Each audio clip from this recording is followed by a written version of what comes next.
আসসালামু আলাইকুম এভরিওয়ান, কেমন আছেন সবাই? আশা করি সকলেই ভালো আছেন। অনলাইন ইনকাম ভিডিওতে আপনাদের স্বাগতম।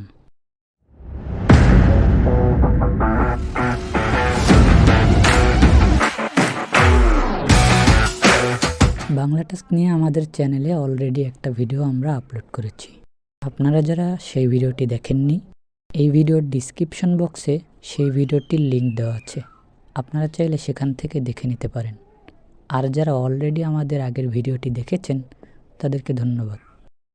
আগের ভিডিওতে আমরা দেখেছিলাম কিভাবে এই সাইটে কাজ করে, কিভাবে এই সাইট থেকে উইথড্র করে।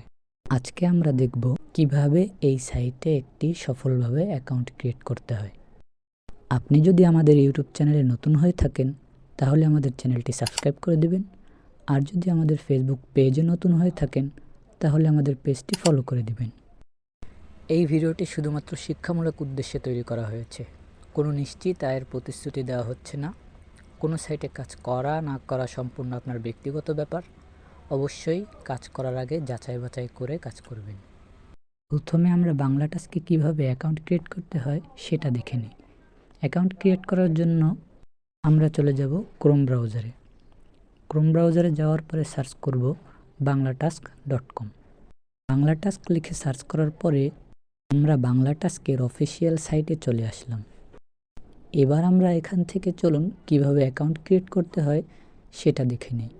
অ্যাকাউন্ট ক্রিয়েট করার জন্য আমরা উপরে 3 লাইনের উপর ক্লিক করব। এরপর আপনারা দেখতেই পারতেছেন এখানে সাইন আপ লেখা আছে। আমরা এখানে সাইন আপ লেখার উপর ক্লিক করে দেব। সাইন আপ লেখার উপর ক্লিক করলে আপনাদের এরকম একটি পেজে নিয়ে আসবে। উপরে এখানে আপনাদের ফুল নামটি দিয়ে দিবেন। তারপরে এখানে একটি ইমেল অ্যাড্রেস দিয়ে দেবেন। ইমেল অ্যাড্রেস দেওয়ার পর নিচে দেখবেন কান্ট্রি সিলেক্ট করতে বলছে। এখানে আপনারা যদি বাংলাদেশে থাকেন তাহলে বাংলাদেশ সিলেক্ট করে দিবেন, আর যদি বাইরে থাকেন তাহলে আপনারা আপনাদের কান্ট্রি সিলেক্ট করে দিবেন। এরপরে আপনারা আপনাদের ফোন নাম্বারটি এখানে দিয়ে দিবেন। ফোন নাম্বার দেওয়ার পর নিচে আছে রেফারেল কোড। তো রেফারেল কোডটি অপশনাল, ওটা দিলেও চলে না দিলেও চলে, সমস্যা নেই। এরপরে আমাদের একটি পাসওয়ার্ড ক্রিয়েট করতে বলতেছে। আমাদের সেই পাসওয়ার্ডটি মিনিমাম 8 অক্ষরের হতে হবে। এই যে একটু নিচে যদি আপনারা দেখেন তাহলে আপনারা দেখতে পাবেন তারা আমাদের কিভাবে পাসওয়ার্ডটি দিতে বলতেছে। প্রথমে বলছে 8 ক্যারেক্টার হতে হবে, মানে আমাদের পাসওয়ার্ডটি 8টি অক্ষরের হতে হবে। এরপরে আপার কেস মানে বড় হাতের অক্ষর। এক্সাম্পল আমি আপনাদের পাসওয়ার্ডটি দিয়ে দেখাই। আপার কেসের পর বলছে লোয়ার কেস মানে ছোট হাতের অক্ষর। আপনারা দেখেন আপার কেসের অক্ষর দেওয়ার পর আপার কেসের ঘরে একটি টিক মার্ক হয়ে গেছে, প্লাস লেখাটা কিন্তু সবুজ হয়ে গেছে। আবার যখন লোয়ার কেসের অক্ষর দিলাম, লোয়ার কেসের ঘরে টিক মার্ক প্লাস লেখাটা সবুজ হয়ে গেছে। এইভাবে আপনারা পাসওয়ার্ডটা দিবেন। এরপরে আছে নাম্বার, তারপরে স্পেশাল ক্যারেক্টার। স্পেশাল ক্যারেক্টার এগুলোকে বলে। দেখেন আমাদের পাসওয়ার্ডটা কিন্তু 8 অক্ষরের হয়নি, তাই কিন্তু 8 অক্ষরের ঘরে টিকমার্কও হয়নি, লেখাটা কিন্তু লাল হয়ে আছে।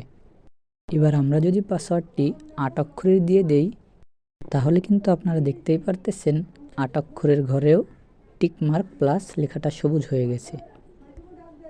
এরপরে আছে রি-এন্টার পাসওয়ার্ড। এখানে আপনারা উপরে যে পাসওয়ার্ডটা দিয়েছেন সেটাই দিবেন। এরপরে নিচে যে দুটো খালি ঘর আছে সেই খালি ঘরে ক্লিক করে টিকমার্ক বসিয়ে দিবেন। তারপর আপনারা একবার চেক করে নেবেন সব কিছু ঠিক আছে কি না। সব কিছু ঠিক থাকলে আপনারা রেজিস্টার বাটনে ক্লিক করবেন। রেজিস্টার বাটনে ক্লিক করলে আপনাদের কিন্তু সঠিকভাবে একটি অ্যাকাউন্ট ক্রিয়েট করা হয়ে গেল। তো এই ছিল আজকের ভিডিওটি ভালো লাগলে একটি লাইক করে দিবেন, চ্যানেলটি সাবস্ক্রাইব করে দিবেন। চ্যানেলটি সাবস্ক্রাইব করে বেল বাটনটি অল করে দিবেন, যাতে করে আমরা ভিডিও আপলোড করার সঙ্গে সঙ্গে আপনাদের কাছে নোটিফিকেশন পৌঁছে যায়। দেখা হচ্ছে পরবর্তী ভিডিওতে। ততদিন পর্যন্ত ভালো থাকবেন, সুস্থ থাকবেন। আল্লাহ হাফেজ।